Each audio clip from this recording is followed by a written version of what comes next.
Welcome to Health and Veritas. I'm Harlan Krumholtz.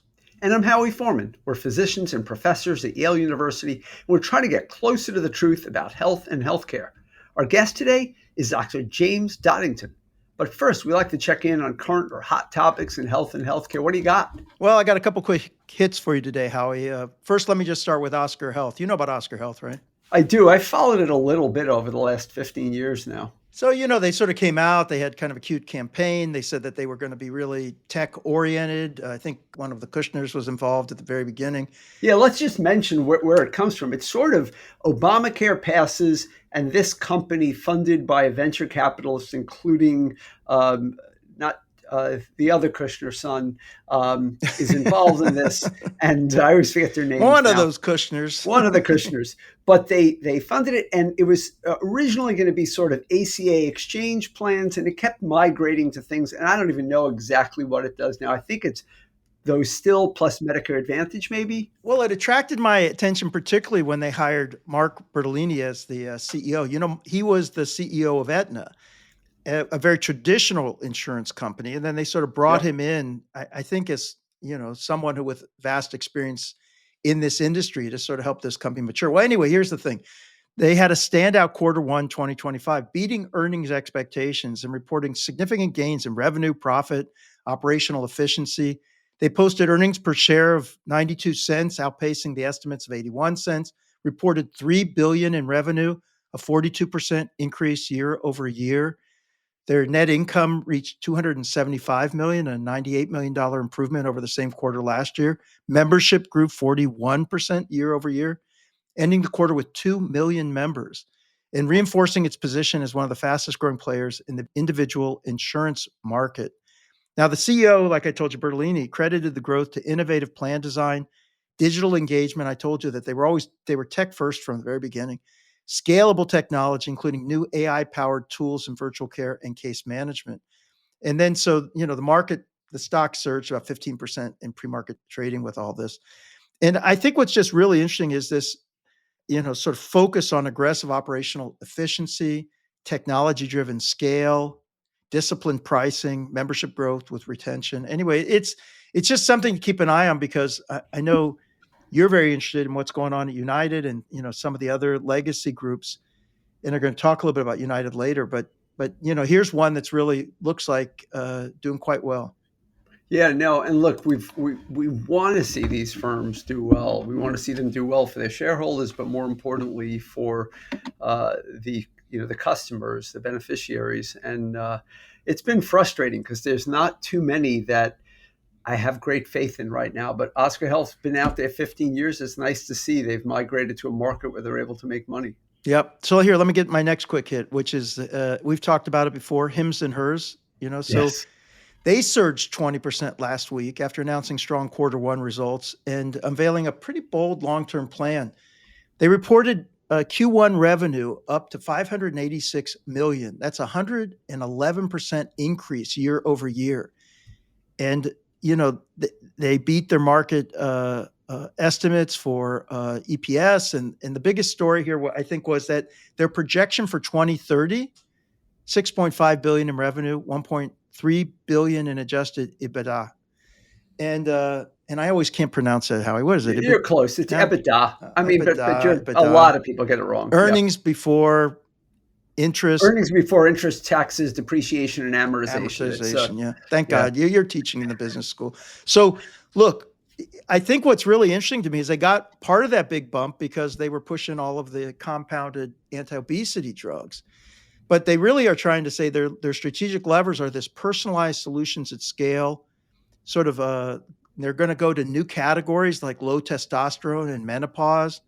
They've got long-term plays in longevity, sleep, preventive care, convenient precision care, this AI-driven coaching that they're going to start doing. They've got a new deal with Novo Nordisk. So even though they're out of the compounding business, remember when these drugs were in shortage, the FDA allowed companies like Hims and Hers their earnings, right? To do the compounding. But now they've got a deal actually with Novo Nordisk to be dealing with the real stuff.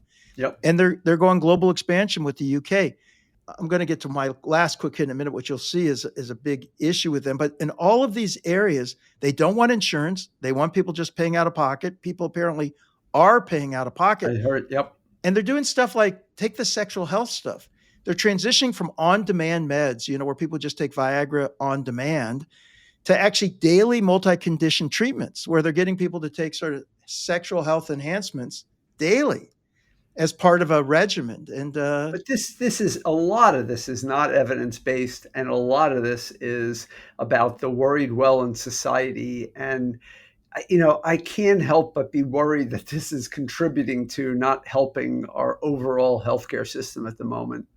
yeah, certainly not clear that it's helping people live longer. Is it helping people live better? All I can say is for sure that there are a lot of people who are becoming members of Hims and Hers and are Yeah. subscribing to these things and are getting it, and especially I think young men. So let me get to that. Gets to my last thing, which is one of the areas that they've been pushing, and I have been sort of surprised to find out is there are many, many, many men now who are going to Hims and Hers to get finasteride to treat male pattern baldness or even preempt male pattern baldness. And this is almost becoming like a rite of passage for some people that they're trying to stave off baldness. And Howie, you look so beautiful With my full hair. without hair. Yeah. I don't know why anyone would want to be moving in this direction, but in fact, many Yes. people do. So here is the thing that I thought was interesting. The European Medicines Agency this week concluded, after a comprehensive review of finasteride and ditiseride, confirmed that suicidal ideation is a side effect of finasteride tablets, particularly the 1 milligram dose used for male pattern baldness. Right. And, there's now going to be an updated product information, a patient But alert. Now, this is in Europe. Their FDA equivalent, which is called the EMA, the European Medicines Agency, came out with this. And patients are advised to stop treatment and seek medical advice if they experience mood changes or sexual dysfunction, which also may contribute to this. Now, the numbers of cases they reviewed were in the hundreds, so it's hard to know what the exact risk is. But there is also these concerns about this post-finasteride syndrome that includes a whole range of long-lasting effects that people are claiming are associated with the drug, and now suicide cases are among those. So my question was, is everyone who's on this drug going to receive a notification? How are people going to find out about this? And it's the European medicines. It's not the FDA. So the FDA does have an alert. The alert went It's out in the on it's in the package insert for sure. There is something about sexual dysfunction. There's things about mood. April 22nd. Our FDA alerted healthcare providers, compounders, and consumers of potential risks associated with compounded topical finasteride products. So the FDA is sort of on top of that aspect of it. They have not acted on the pills at all, but they are aware of side effects of finasteride, and have raised it in the last just couple of weeks. So look, I'm with you, but this is my point. Like, there's not a lot of evidence about a lot of the things they do. We use so many things that are either off label or on the edge of label. Yeah, the testosterone thing is going to be a real question here. If they're going to treat low T. testosterone, what represents low testosterone, And who's going to get RFK treated? Jr., RFK Jr. is like the poster child for the low testosterone. You got to replace testosterone movement. And by the way, like, people with high testosterone levels may be at higher risk for prostate cancer advancement. Like, people need to be informed about all the risks of the things they're doing, not just how they look in the mirror in the morning. Yeah. So anyway, more to come. These are just a couple quick hits I wanted to get your great. reaction to. Yeah. All right, let's get to our guest. It's going to be terrific. Dr. James Dodington is an associate professor of pediatric emergency medicine at the Yale School of Medicine and works clinically in the pediatric emergency department at Yale New Haven Hospital, where he also serves as the medical director of the Center for Injury and Violence Prevention. His research focuses on injury and violence prevention using community-based participatory research to develop violence intervention programs. He is an executive leader of the Connecticut Hospital Violence Intervention Program Collaborative and serves as a member of the executive committee of the American Academy of Pediatrics Council on Injury, Violence, and Poison Prevention. He received his bachelor's degree from Vassar College in Science, Technology, and Society, his MD degree from the Perelman School of Medicine at the University of Pennsylvania, and then completed a pediatrics residency at the Children's Hospital of Philadelphia before coming to Yale for a pediatric emergency medicine fellowship, after which time he joined our faculty. So first of all, thank you very much for joining us today.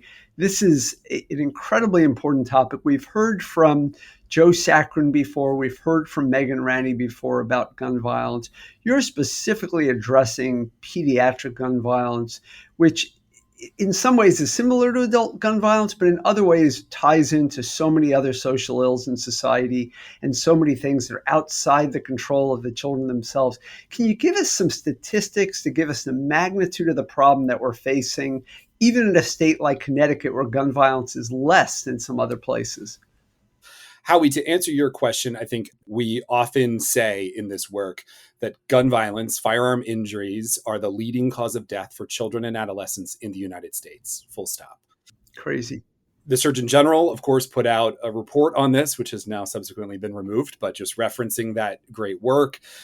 Something on the order 2022 numbers, 4,600 deaths age 1 to 19. That is a lot of deaths, again, from what we believe is a preventable cause.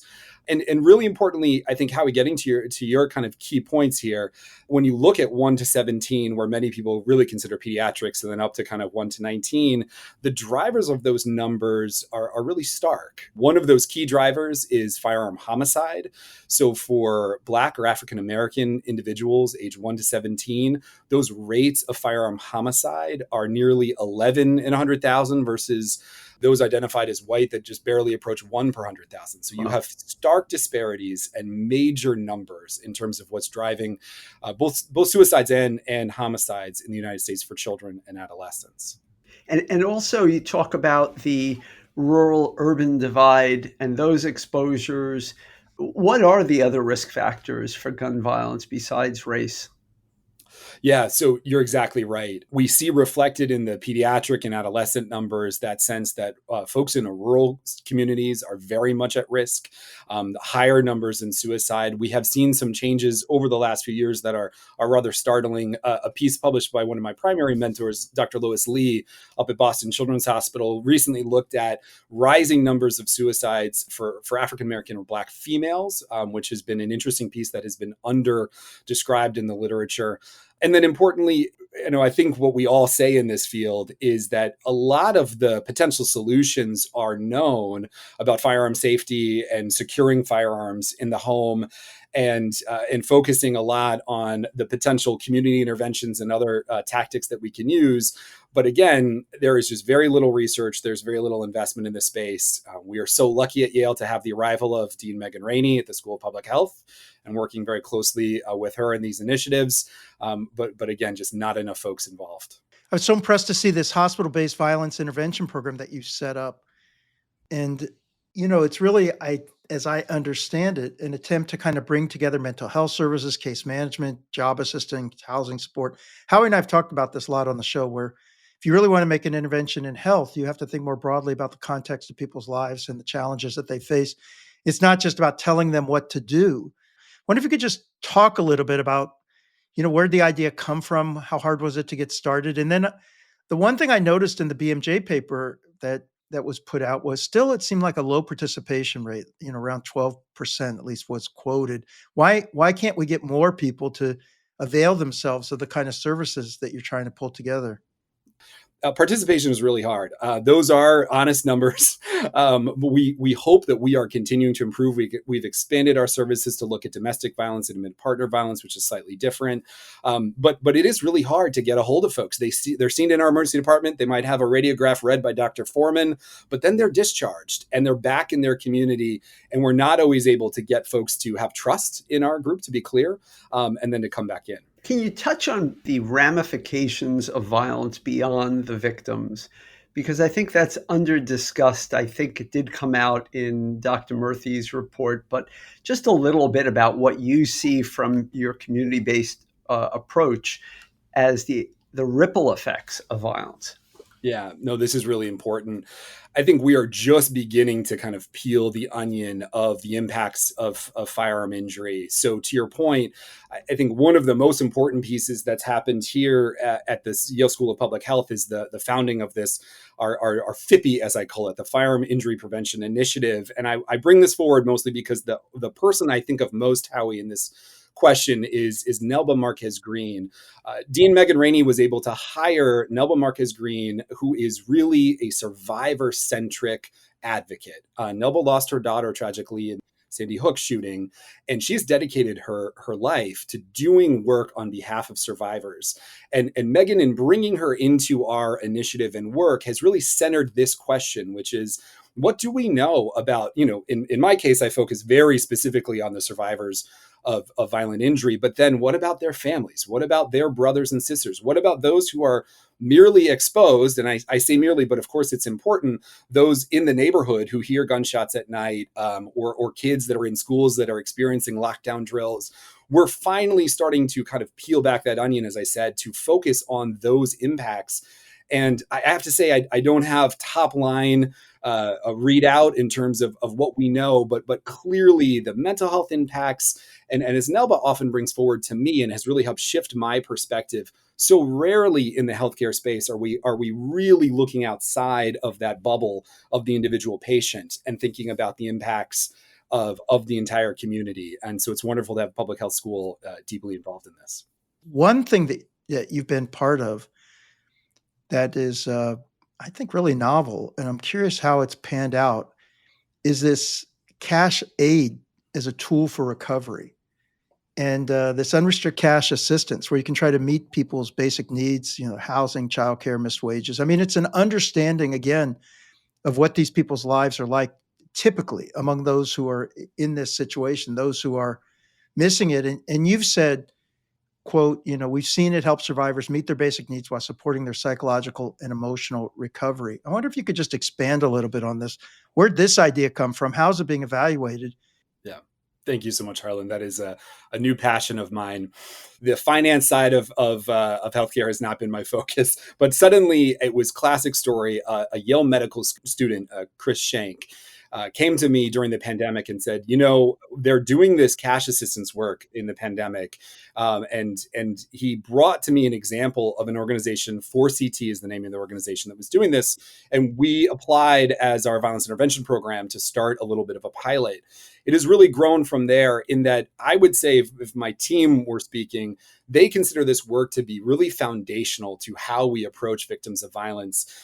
It is a not large sum of money. This is often $500 that's transferred. It is very much a transfer. We don't touch at the hospital any portion of these funds. They come directly from the organization to the victim of violence. And myself and some colleagues down at Penn, and those are connected to the Penn Center for Universal Basic Income, and some of the folks that have really looked into this area, have started to draw and help bring out some of the data they have from the mayor's study that's been done, to look at this case scenario of victims of violence, particularly domestic violence and intimate partner violence. It's been studied a little bit better, that if we meet the basic emergency financial needs of those who have been victimized, we often can allow them the bandwidth to participate in these programs. One of my colleagues, Ruth Abaya in Philadelphia, commonly says, you can have the best program in the world, and you can have all these bells and whistles, and you can have art therapy and music therapy. But if those folks you're trying to seek can't meet their immediate needs, their ability to come to you and seek those services is so limited. And a very final point I'd say is that the impact on the staff providing the programmatic interventions has been incredible. And that's a piece that we're trying to bring forward in the qualitative work and better evaluation, is that those providing the cash assistance also feel a sense of agency that I don't think we really were able to describe before. To your bigger question, Harlan, the ability to evaluate this is very tough. Lots of conversations going on at a high level. There have been some RCTs in the kind of utilization space of, if you give folks dollars, are they using less kind of healthcare in certain ways?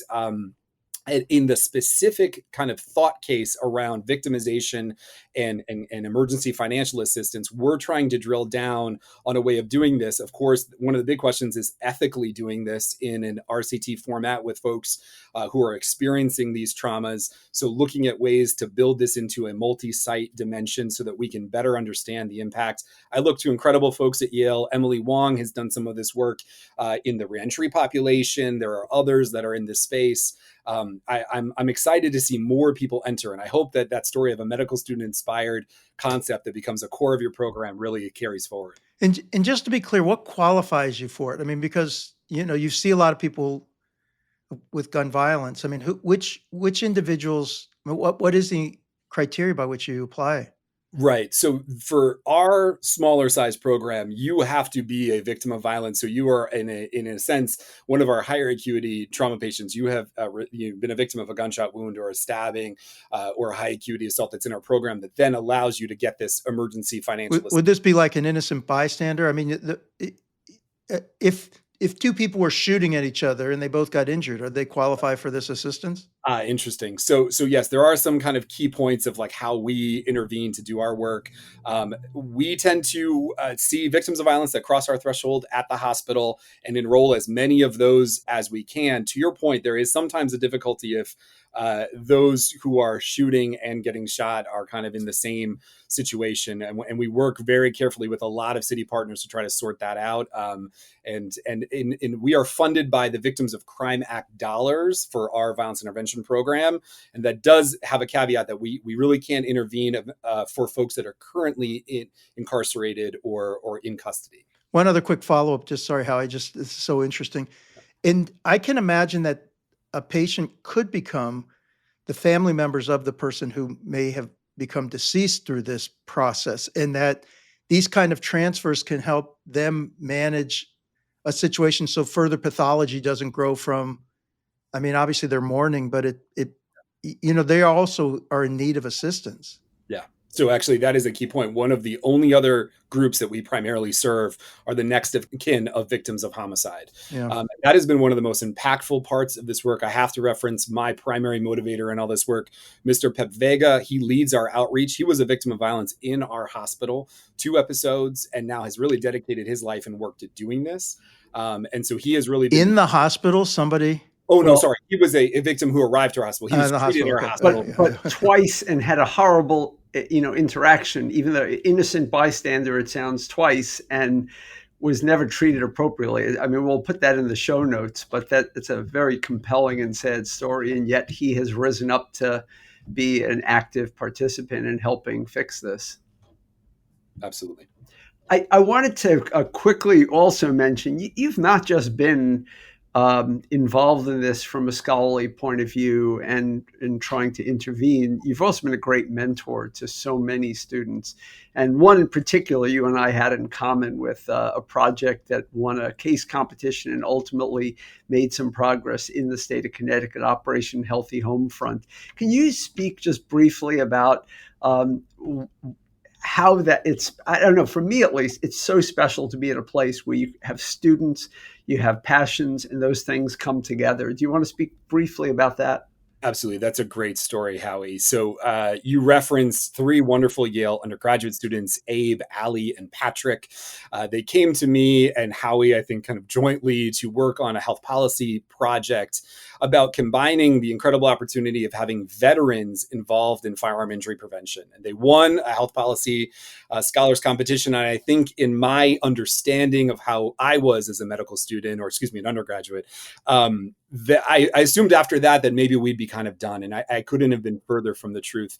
They came home to New Haven and dove into community partnership and advocacy. Abe, Allie, and Patrick joined with me and really helped work with one of our key community partners in this space. So the Urban Community Alliance in New Haven had already formed a program called the VETS program that was utilizing veterans in the kind of Westville area where they were based to help do mentoring to young people.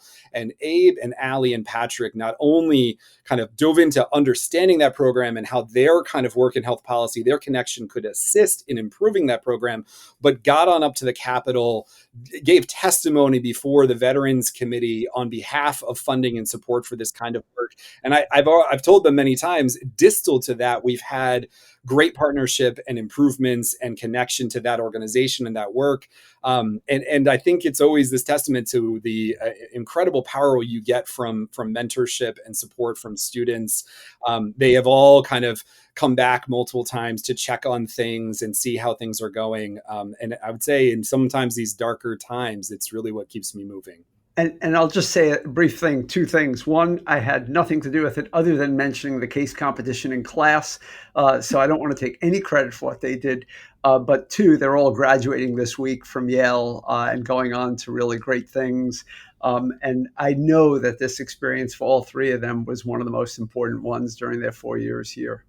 Can I say one last thing to you both is, Howie, I've heard you say this before, but I think both of you very much represent this for me and many other folks in the faculty.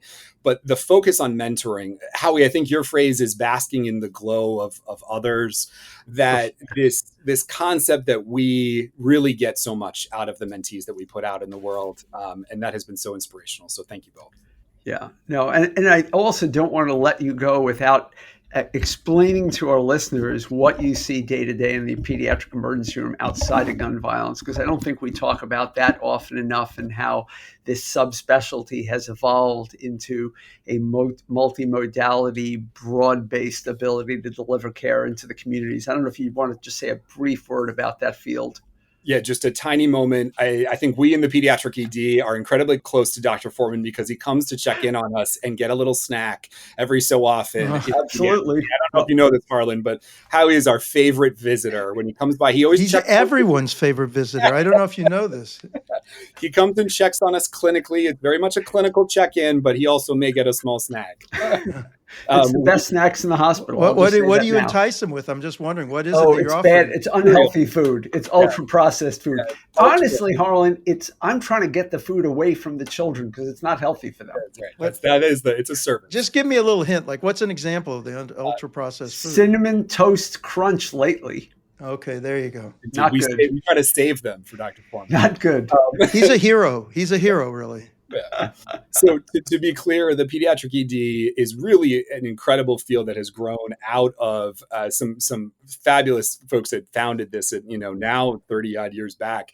But we're really excited in that we're now finally seeing that this is disseminating out into the community. So we have operations at Bridgeport Hospital and Greenwich Hospital, and really supporting our emergency colleagues. And I think one of our biggest points, and you've had on Dr. Mark Auerbach, so much of our work is how do we educate the emergency physicians of the country to respond to pediatric emergencies that are generally lower frequency, but often sometimes very high acuity. And for ER providers, we're constantly thinking about what they face in the overcrowding and in their environment. And so we're so lucky to have a fabulous emergency medicine residency in our pediatrics residency and have great opportunities to do teaching throughout our system. So yes, thank you, Dr. Foreman, for always your visits. Dr. Hummel and others, thank you for years of friendship in this work. It's a spectacular group that we have, and we're really lucky. And it's wonderful to see this sort of evolve. I can remember as a resident, we would moonlight in emergency rooms. We call them. There were no departments. These were in smaller hospitals, but I mean, it was, even the field of emergency medicine hadn't really evolved. Right. And then the worst thing that would happen, a kid would come in, and people really often weren't prepared to handle that. That we have you guys here, it's just it's amazing. You guys do wonderful work, and want to thank for that. And also just double down on what you said about the mentoring. I think that anyone who's a mentor knows that the benefits are really more to the mentor. That's really what's all about. But what a pleasure to have you on today. What great work you're doing, and I wish you the best going forward. Thank you. Thanks very much, Jim. This was great. Hey, that was a really great interview. He's good. And I'm glad to hear about the snacks that you take at the emergency Nobody department. should really, it's a little scary how bad it is. Yeah. The more we can find out about you, the better. All right, let's get to a favorite part of the show for me. What's on your mind this week? Yeah, this is a podcast sponsored by a public health school and a management school, co-hosted by two physicians. So it would be derelict for us to not comment on a healthcare company when it loses $280 billion worth of market capitalization over a 6-month period, 60 billion of it this week alone, and it's facing lawsuits galore while its celebrity CEO mysteriously steps aside. But that's what's happened to UnitedHealthcare Group, a company that even after losing all of that market value is still the 22nd largest publicly traded company in the United States and the third largest in terms of sales. I have on numerous occasions railed against insurance companies from my personal perspective as a patient and to a lesser degree from my perspective as a physician and an administrator. And I remain very frustrated by so many things that they do. But as you know, I've also been outspoken in defending them when there are so many problems that contribute to our inability to efficiently deliver high-value, accessible healthcare. So Andrew Whitty, for those that may not know him, he's the CEO who just stepped down. He's a relative rock star among CEOs. He was CEO of GlaxoSmithKline, the very large pharmaceutical company, at the age of 43, having started there as a management trainee at the age of 21. He subsequently became Chancellor of the University of Nottingham in his native England, and then moved over to United Health Group subsidiary Optum in 2018, prior to ascending to the top title at UNH just 4 years ago.